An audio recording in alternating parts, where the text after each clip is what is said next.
Drama की शुरुआत Joseon काल से होती है, जहां किंग ली ह्योन के सामने जियोंग को लाया जाता है। दरबार के लोग चाहते हैं कि उसे दंड मिले, लेकिन राजा उसकी पकाई हुई डिश से प्रभावित होकर उसे चीफ रॉयल शेफ नियुक्त कर देता है। वह शर्त रखता है कि जियोंग हर दिन उसके लिए नया व्यंजन बनाएगी, और यदि किसी दिन खाना पसंद नहीं आया तो उसी दिन उसकी मौत होगी।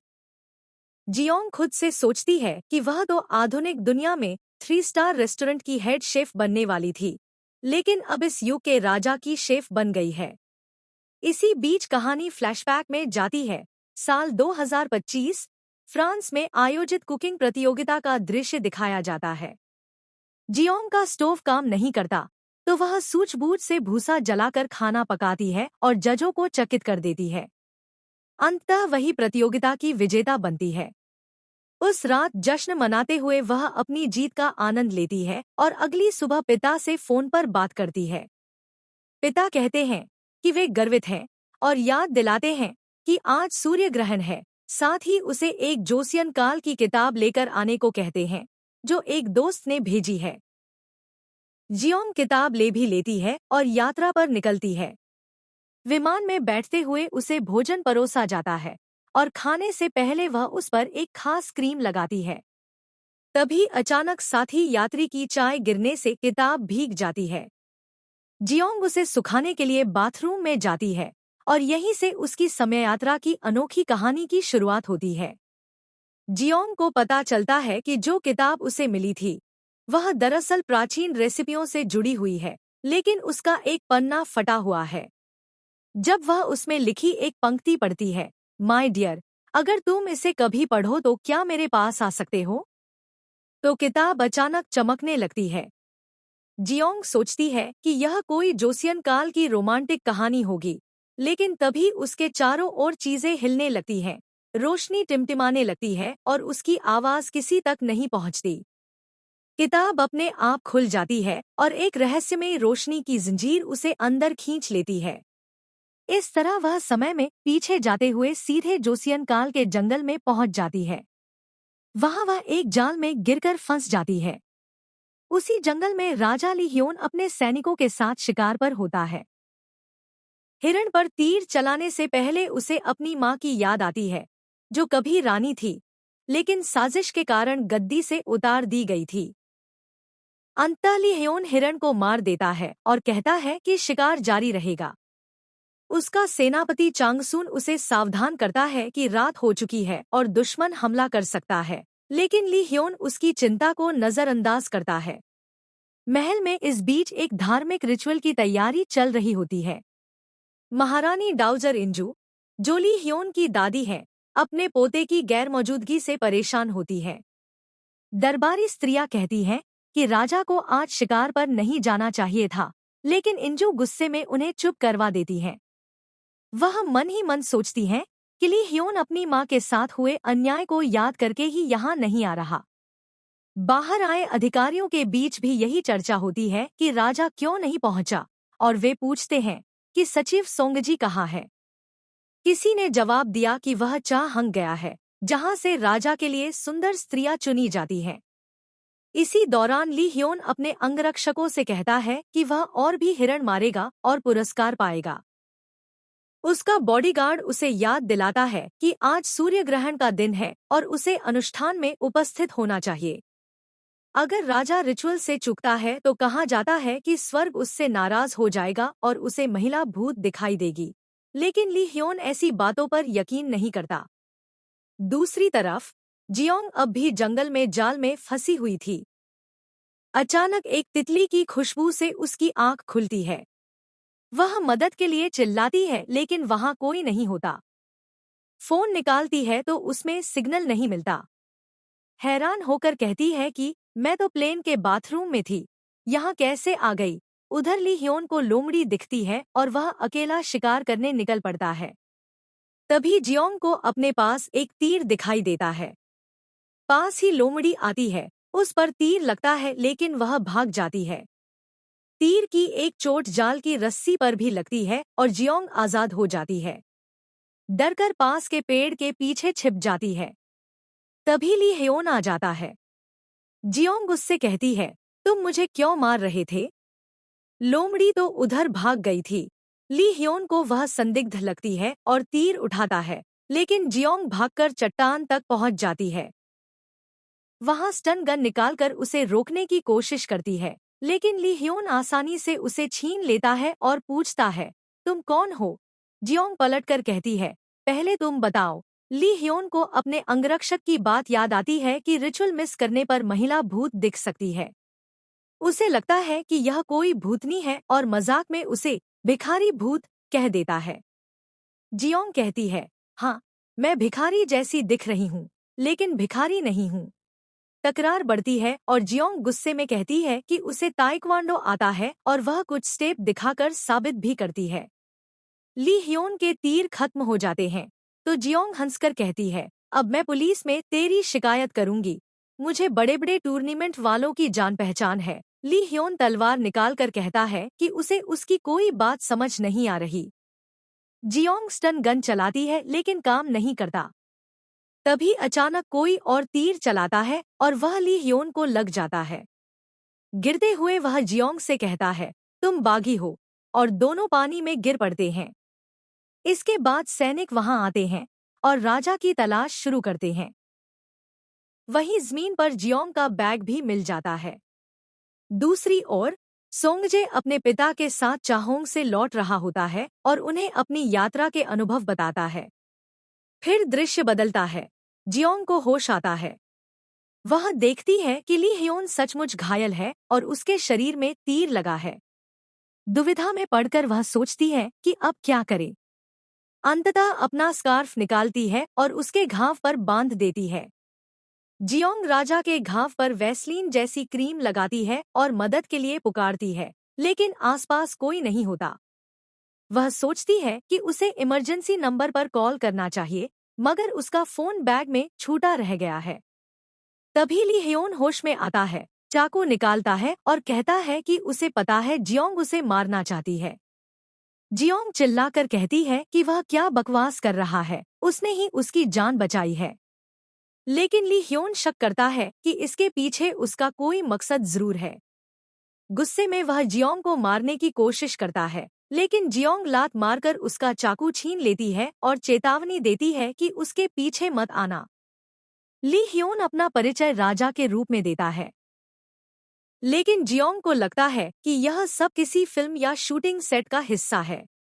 दोनों में तकरार बढ़ती है और जियोंग चाकू चलाने के अपने हुनर का प्रदर्शन करती है। ली ह्योन उसकी स्किल देखकर हैरान हो जाता है, पर किसी तरह उसे पकड़ लेता है। दोनों के बीच चाकू को लेकर लड़ाई होती है और गलती से जियोंग का सिर उससे टकरा जाता है, जिससे ली ह्योन बेहोश हो जाता है। जियोंग उसे बांध देती है और होश आने पर ताना मारती है कि उसने ही उसे बांधा है क्योंकि वह उसे मारना चाहता था। बहस के दौरान ली ह्योन उसे भूत कहता है, लेकिन जियोंग जोर देती है कि वह भूत नहीं, बल्कि एक शेफ है। उधर महल में ली ह्योन की कनकबाइन मोगजू चिंतित होती है कि राजा शिकार पर गया तो है, लेकिन इतना देर पहले कभी नहीं की। उसका अतीत भी दिखाया जाता है, जहां 7 साल पहले जेल में रहते हुए उसकी मां ने उसे एक आदमी के हाथ बेच दिया था, मगर मोगजू ने उस आदमी को मार डाला। वहीं राजा का दुश्मन जेसन उससे सौदा करता है और कहता है कि वह उसे आजादी दिला सकता है, बस उसके लिए एक और काम करना होगा। वर्तमान में मोगजू को एक खत मिलता है और उसे शक होता है कि यह सब उसी की साजिश हो सकती है। दूसरी तरफ जियोंग और ली ह्योन की नोकझोंक जारी रहती है। घायल ली ह्योन पानी मांगता है और फिर से खुद को इस देश का राजा बताता है। जियोंग उसकी बात पर हंस देती है। तब वह अपना ड्रैगन वाला टैटू दिखाता है, लेकिन जियोंग कहती है कि ऐसे टैटू तो विदेशियों में फैशन की तरह बिकते हैं। यह सुनकर ली ह्योन गुस्से से चिल्लाता है और कहता है कि आखिर वह उसे कैसे यकीन दिलाए कि वह सच में राजा है। जियोंग ली ह्योन को पेशेंट की तरह ट्रीट करती है और कहती है कि वह सिर्फ एक शेफ है। ली ह्योन शर्त रखता है कि अगर वह सच में राजा हुआ तो जियोंग क्या करेगी। दोनों में तकरार के बीच जियोंग उसे एक घर तक ले जाती है। ली ह्योन बताता है कि यह जगह वीरान है, बस शिकार करने के काम आती है। बातचीत के दौरान जियोंग पुराने अत्याचारी राजा टेरेंट का जिक्र करती है और उसके अत्याचारों की कहानी सुनाती है। ली ह्योन सोचता है कि वह उसी की बात कर रही है, लेकिन जियोंग साफ करती है कि यह बहुत पुराने समय का किस्सा है। घर में कपड़े बदलते हुए जियोंग की मुलाकात गिलग्यूम नाम की लड़की से होती है, जो उसे चोर समझ लेती है। दोनों में झगड़ा होता है, लेकिन फिर सुलह हो जाती है। जियोंग को भूख लगती है, तो वह गिलग्यूम को साथ लेकर खेतों से सामान जुटाती है और बढ़िया खाना बना देती है। दोनों ली ह्योन को भी खाना ऑफर करती हैं, मगर वह शक करता है कि कहीं इसमें जहर न हो। जियोंग पहले खुद खाकर दिखाती है और फिर मजाक मजाक में उसे राजकुमारी कहकर खिलाने की कोशिश करती है। ली ह्योन गुस्से से इनकार करता है, लेकिन आखिरकार खाता है और उसे अपनी माँ की याद आ जाती है। रात में जियोंग उसे कंबल ओढ़ा देती है। गिलग्यूम कहती है कि वह अपने पति की अच्छी देखभाल कर रही है, मगर जियोंग साफ करती है कि ली ह्योन उसका पति नहीं है। असल में ली ह्योन सोने का नाटक कर रहा होता है। दोनों पानी के पास एंजॉय कर रहे होते हैं कि तभी सिपाही आकर ली ह्योन को छुड़वा लेते हैं। वह विद्रोहियों को खत्म करने का आदेश देता है और घर को आग लगवा देता है। बाद में जियोंग को पता चलता है कि गिलग्यूम असल में चाहोंग से बचकर यहाँ रह रही है। इस बीच सैनिक और औरतों को पकड़कर ले जाते हैं, जिसे देखकर जियोंग जोसियन काल की क्रूरता को पहचानती है। गिलग्यूम कहती है कि यही असलियत है। तभी और सैनिक आते हैं, जिनके साथ ली ह्योन भी होता है। जियोंग उसे देखती है, मदद के लिए पुकारती है और एपिसोड यहीं खत्म हो जाता है। जियोंग सैनिकों को देखती है और मदद के लिए चिल्लाने लगती है, लेकिन गिलग्यूम तुरंत उसका मुंह बंद कर देती है और फुसफुसाते हुए कहती है, चुप रहो, ये चाहोंग के लोग हैं, हमें पकड़ सकते हैं। जियोंग मन ही मन सोचती है, क्या चाहोंग वाकई में असली है। दोनों छिपकर निकलने की कोशिश कर रही होती हैं। तभी एक सिपाही रास्ता रोक लेता है और पूछता है कि वे कहाँ जा रही हैं। अगले ही पल दोनों को कैद करके जेल में डाल दिया जाता है। जियोंग गुस्से में चिल्लाती है, हमें बाहर निकालो, तुमने हमारा किडनैप किया है। मगर गिलग्यूम उसे शांत रहने की सलाह देती है। वहीं दूसरी औरतें जियोंग को घूरकर कहती हैं, अगर चुप नहीं बैठी तो हम खुद तुम्हारा मुंह बंद कर देंगे। जेल में बैठी जियोंग चारों ओर नजर दौड़ाती है और सोचती है, क्या यह सचमुच जोसियन काल है। मैंने कितनी बार सुना, लेकिन मानना मुश्किल है। गिलग्यूम कहती है, हाँ, यही जोसियन है, कितनी बार बताऊं।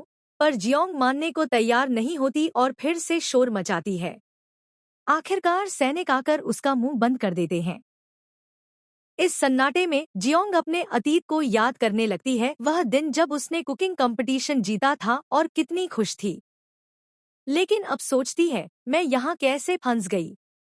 वो लड़का जो खुद को राजा कहता था, क्या सच में किंग है। मैंने तो उसके सामने ही एक क्रूर राजा का जिक्र कर दिया था, जो ज़मीनें छीनता और औरतों को जबरन महल में ले जाता था। कहीं वही तो। तभी सैनिक सभी महिलाओं को बाहर निकालते हैं। जियोंग घबराकर गिलग्यूम से पूछती है, अब क्या होगा। गिलग्यूम जवाब देती है, हमें 2 ग्रुप्स में बांटा जाएगा। जवान औरतें किंग के पास जाएंगी और दूसरी का पता नहीं। लाइन लगाई जाती है। गवर्नर का बेटा यॉन जियोंग से उसकी उम्र पूछता है। वह कहती है, मैं 27 साल की हूँ। यह सुनकर उसे दूसरे ग्रुप में डाल दिया जाता है। गिलग्यूम भी चालाकी दिखाते हुए खुद को 28 साल की बताती है, ताकि उसे भी उसी ग्रुप में भेज दिया जाए। यॉन ऐलान करता है, जवान औरतों वाला ग्रुप राजा के पास जाएगा, बाकी को किचन में भेजा जाएगा, जहां उन्हें खाना बनाने में मदद करनी होगी। जल्द ही चाहोंग इंस्पेक्टर आकर सिलेक्शन करेगा। इसी बीच दूसरी तरफ ली ह्योन और उसके सैनिक जियोंग की तलाश जारी रखते हैं। उन्हें जमीन पर उसके पैर के निशान और उसका हेयर टाई मिलता है। सिपाही अंदाजा लगाते हैं कि शायद औरतों को गवर्नर के ऑफिस ले जाया गया है। ली ह्योन मुस्कुराता है और कहता है, तो फिर वहीं चलते हैं। इधर जियोंग और गिलग्यूम अब किचन में पहुंच चुकी हैं। वहां पहले से मौजूद रसोइये खाना बना रहे होते हैं। जियोंग उनसे पूछती है, तुम लोग क्या बना रहे हो, किसके लिए। वे सिर्फ इतना कहते हैं कि उन्हें बस आदेश मिला है, किसके लिए है यह वे नहीं जानते। जियोंग नोटिस करती है कि किचन में खाने का सामान बहुत कम है। तभी एक आदमी आकर कहता है, यहाँ दो बहुत महत्वपूर्ण मेहमान आने वाले हैं, उनके लिए खाना बनाओ। जियोंग तुरंत सवाल करती है, ठीक है, पर वे कौन हैं? उन्हें क्या पसंद है? खाना ऐसे ही थोड़े न बनाया जाता है। आदमी कंधे उचकाकर कह देता है, मुझे नहीं पता। तभी योन अंदर आता है और ठंडी नजरों से पूछता है, यहाँ क्या हो रहा है? जियोंग योन से साफ कह देती है, यहाँ तो खाने के लिए कुछ भी नहीं है। हमें यह भी नहीं पता कि सामने वाले मेहमान कौन हैं और उनकी पसंद क्या है। योन ठंडी नजरों से जवाब देता है, मैं तुम्हें सब बता दूंगा, लेकिन याद रखना, अगर डिश अच्छी नहीं बनी तो तुम्हारी जान भी जा सकती है। क्या तुम इसके लिए तैयार हो? जियोंग गंभीरता से सिर हिलाती है। योन उसे अलग ले जाकर बताता है कि यहाँ कौन आने वाला है, संगजे, जो चीफ सेक्रेटरी है और टाउन का इंस्पेक्टर भी। उसके साथ उसका पिता सोहंग भी होगा। संगजे और किंग ली ह्योन बचपन के दोस्त हैं। दोनों हमेशा मजाक मजाक में भी लड़ाई करते रहते हैं, लेकिन असल में बहुत क्रूर हैं। अक्सर लोगों को छोटी सी बात पर भी सजा देते हैं। संगजे तो जानबूझकर खाने में खामियां निकालता है, कभी बाल डाल देता है, कभी स्वाद पर सवाल उठाता है। क्या तुम तैयार हो ऐसे इंसान का सामना करने के लिए? जियोंग दृढ़ता से कहती है, हाँ, मैं तैयार हूँ। लेकिन मेरी शर्त है, अगर उन्हें मेरा खाना पसंद आ गया तो तुम हमें यहाँ से आजाद कर दोगे। योन थोड़ी देर सोचकर हामी भर देता है। जियोंग वापस औरतों के पास जाती है और बताती है कि उसके और योन के बीच क्या डील हुई है। अगर हम अच्छा खाना बना पाए तो हमें रिहाई मिल सकती है, लेकिन समस्या यह थी कि किचन में सामान बेहद कम था। सब सोच में पड़ गए कि आखिर क्या पकाए। तभी जियोंग को पास में छिपाया हुआ मांस दिखाई देता है। गिलग्यूम मुस्कुराकर बताती है, इसे मैंने पहले ही छुपा दिया था। जियोंग उसकी चालाकी की तारीफ करती है, तुम्हारी नाक ज़ब्की है, हमेशा सही चीज ढूंढ लेती हो। दूसरी तरफ योन एक आदमी से बात करता है। वह पूछता है, क्या तुम्हें लगता है ये लड़की सच में बच पाएगी? योन गंभीरता से जवाब देता है, मुझे नहीं पता, लेकिन वह खाने को लेकर बेहद ईमानदार लगी। इसी दौरान बात मियोंग की छिड़ती है। आदमी कहता है, वो तो अपनी नानी के साथ भाग गई, आपको अलविदा कहने का मौका भी नहीं मिला। योन ठंडे स्वर में कहता है, अब वो मेरे लिए मर चुकी है। उधर जियोंग मांस काटने की कोशिश करती है, लेकिन वह बहुत सख्त होता है।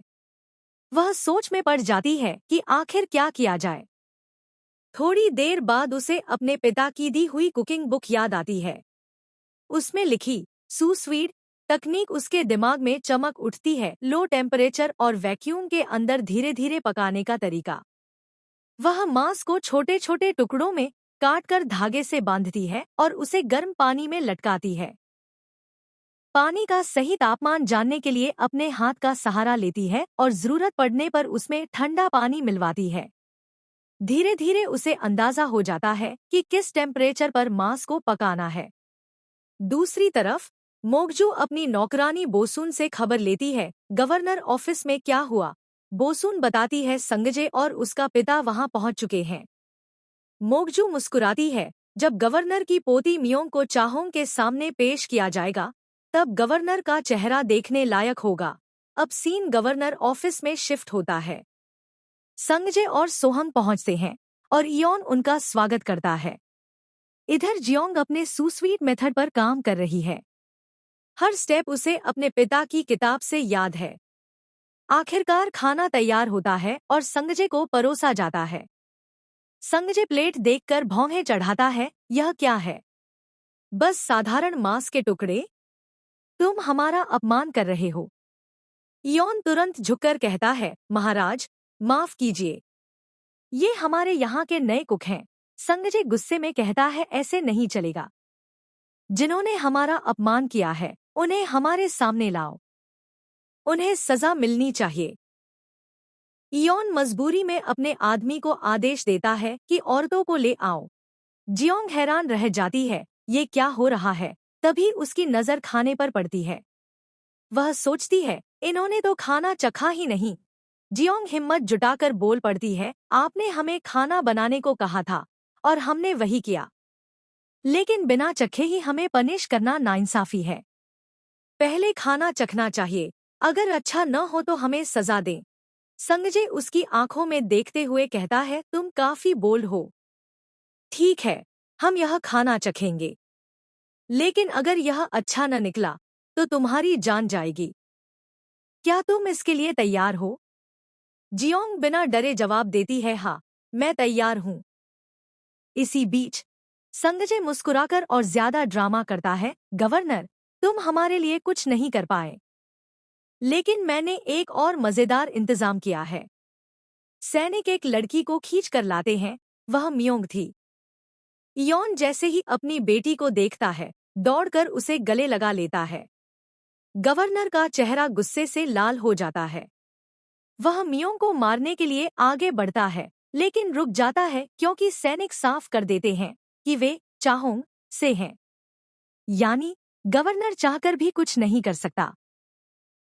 संजय चालाकी से कहता है, अगर इस नौकरानी का खाना सचमुच अच्छा हुआ तो तुम्हारी बेटी यहीं रह सकती है, वरना हम उसे महल ले जाएंगे। इयोन मजबूरी में कहता है, ठीक है, पहले खाना चखो। दोनों खाना चखना शुरू करते हैं। खाना लाजवाब था, स्वाद ऐसा कि वे और खाना चाहते थे। लेकिन संजय साजिशी अंदाज में झूठ बोल देता है, यह खाना बिल्कुल अच्छा नहीं है। जियोंग मन ही मन सोचती है, मुझे पता है, तुम झूठ बोल रहे हो। तभी गवर्नर गुस्से में आकर खुद खाना चखता है। वह हैरान होकर चिल्ला उठता है, यह खाना बेहतरीन है। मैंने अपनी जिंदगी में ऐसा स्वाद कभी नहीं चखा। तुम मेरी बेटी को अपने महल में ले जाना चाहते हो, इसलिए झूठ बोल रहे हो। वह तलवार खींचकर संजय पर हमला करने ही वाला होता है कि इयोन बीच में आ जाता है और कहता है, ऐसा अन्याय मत करो। लेकिन इयोन अपनी चाल बदलते हुए आदेश देता है, ये सभी नौकरानियां और अपराधी हैं, इन्हें टॉर्चर करो। सैनिक जियोंग को पकड़ लेते हैं। वह चिल्लाती है, यह झूठ है। खाना बहुत अच्छा था, लेकिन कोई उसकी बात पर विश्वास नहीं करता। जैसे ही सैनिक उसे मारने वाले होते हैं, पीछे से एक गहरी आवाज गूंजती है, यह कैसा अन्याय है। सबकी नजरें मुड़ जाती हैं। दरवाजे से राजा ली ह्योन अंदर आता है। वह सीधे जियोंग की तरफ बढ़ता है और कहता है, अगर यह खाना सच में अच्छा है तो मैं इसे खुद ट्राई करूंगा। जियोंग स्तब्ध रह जाती है। मन ही मन कहती है, यह आवाज मैंने इसे पहले भी कहीं सुना है। जैसे ही जियोंग सामने खड़े युवक को देखती है, उसे एहसास होता है कि यही वही लड़का है और असल में वही राजा लियोन है। वह अपने पिता की याद में डूब जाती है और मन ही मन सोचती है, अब मुझे क्या करना चाहिए। अगले सीन में सभी अंदर मौजूद होते हैं। राजा लियोन के सामने खाना परोसा जाता है, लेकिन सबसे पहले वह आदेश देता है, तुम पहले चखो। जियोंग डरते हुए एक कौर खाती है और फिर लियोन खुद खाना चखता है। जैसे ही स्वाद उसकी जुबान पर आता है, उसे गुस्बम्स हो जाते हैं। यह मांस बेहद कोमल और परफेक्ट पकाया हुआ था। वह हैरानी से सोचता है, ऐसा कैसे हो सकता है। ऐसा खाना मैंने कभी नहीं खाया। वह पूरा खाना खत्म कर देता है और तुरंत पूछता है, इसमें क्या मिलाया था? तुमने इसे कैसे बनाया? जियोंग सब सच सच बता देती है। लियोन को याद आता है जब जियोंग ने खुद को शेफ कहा था। वह उससे उम्र और शादी के बारे में पूछता है। जियोंग बताती है कि वह इस युग की नहीं, बल्कि 500 साल भविष्य से आई है। लियोन उसकी बात पर हंस देता है और पागल कहकर टाल देता है। इस बीच राजा आदेश देता है कि जियोंग और गिलग्यूंग को महल ले जाया जाएगा। गवर्नर और लियोन के बीच राज्य और उसकी मां की मौत को लेकर तीखी बहस होती है और लियोन गवर्नर को जेल भिजवा देता है। जेल में जियोंग गिलग्यूंग को सच बताती है कि वह भविष्य से आई है और यह सब एक रहस्यमय किताब से शुरू हुआ था, जिसे पहाड़ी पर ढूंढना होगा। दूसरे सीन में लियोन और सोंगजी हल्की फुल्की लड़ाई करते हैं, जैसे बचपन में किया करते थे। बाद में लियोन बताता है कि अब वह बदला खत्म करना चाहता है और जियोंग व गिलग्यूंग को अपने साथ महल ले जाएगा। जबकि बाकी औरतों और मियोंग को रिहा कर देगा। सोंगजी चेतावनी देता है कि ऐसा अचानक करने से क्वीन डाउजर को शक हो सकता है। इसी दौरान यान जियोंग और गिलग्यूम को आजाद कर देता है। दोनों जंगल से निकलते हुए अपने अतीत और भविष्य की बातें साझा करती हैं। जियोंग और गिलग्यूम आपस में अपने दुख और सपने साझा करती हैं। गिलग्यूम बताती है कि उसके पिता पर झूठे आरोप लगे और मां मारी गई, जबकि उसका सपना रॉयल किचन की हेड लेडी बनने का है। जियोंग वादा करती है कि अगर वह भविष्य लौटी तो गिलग्यूम को भी साथ ले जाएगी ताकि वह अपना सपना पूरा कर सके।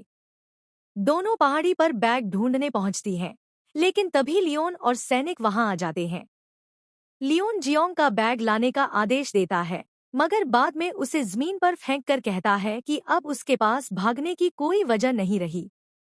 जियोंग गुस्से और बेप्सी में उससे बैग लौटाने की गुहार करती है। सैनिक दोनों को पकड़कर महल ले आते हैं। गिलग्यूम घबराई होती है, लेकिन जियोंग उसे भरोसा दिलाती है कि वे एक दूसरे की रक्षा करेंगे। लियोन साफ कहता है कि वह जियोंग को इतनी आसानी से मरने नहीं देगा। जियोंग मन ही मन चाहती है कि काश उसके पास गन होती तो वह उसे मार देती। दिलचस्प बात यह कि लियोन भी उसी तरह उसे देखता है। उधर मोकजू अपने वाद्य यंत्र बजाते हुए जसोन के साथ गुजरे पल को याद करती है, जहां जसोन ने कहा था कि लियोन की मां की मौत के पीछे उनके ही लोगों का हाथ हो सकता है, और यह भी कि लियोन गवर्नर की बेटी मीवांग को लेकर आ रहा है। योजना यह थी कि मोकजू लियोन को अपने वश में करे और फिर सही समय पर उसे मार डाले। वर्तमान में लौटकर मोकजू अपने नौकर से पूछती है कि लियोन किसे साथ ला रहा है। महल जाते समय बच्चे जियोंग पर पत्थर फेंकते हैं, लेकिन जियोंग और गिलग्यूम उन्हें भगा देती हैं। लियोन गुस्से में सैनिकों को आदेश देता है कि उन बच्चों को सबक सिखाया जाए, क्योंकि उसकी अनुमति के बिना किसी को जियोंग को चोट पहुंचाने का हक नहीं। जियोंग विरोध करती है कि वह कोई चीज नहीं है, जिस पर लियोन ठंडे स्वर में कहता है कि उसकी इजाजत के बिना कोई उसे छू भी नहीं सकता। महल पहुंचने पर लियोन मोकजू से मिलता है और उसे जियोंग के पास ले जाता है। मोकजू हैरान रह जाती है कि इतनी खूबसूरत लड़की को वह पहली बार देख रही है। लियोन ताना मारते हुए कहता है कि यह कोई लड़की नहीं बल्कि भूत है। मोकजू उसके लिए नया कमरा और कपड़े देने का सुझाव देती है, लेकिन लियोन मना कर देता है और कहता है कि ऐसा कुछ करने की जरूरत नहीं। मोकजू उलझन में पूछती है कि फिर वह जियोंग के साथ क्या करेगा। लियोन आगे बढ़कर जियोंग को छूता है और ठंडी मुस्कान के साथ कहता है कि वह उसके साथ ऐसा करेगा कि वह खुद उससे चिपक जाएगी और मौत की भीख मांगेगी। जियोंग अंदर ही अंदर डर जाती है और सोचती है कि क्या वह सच में उसे टॉर्चर करेगा या फिर उसके इरादे कुछ और हैं।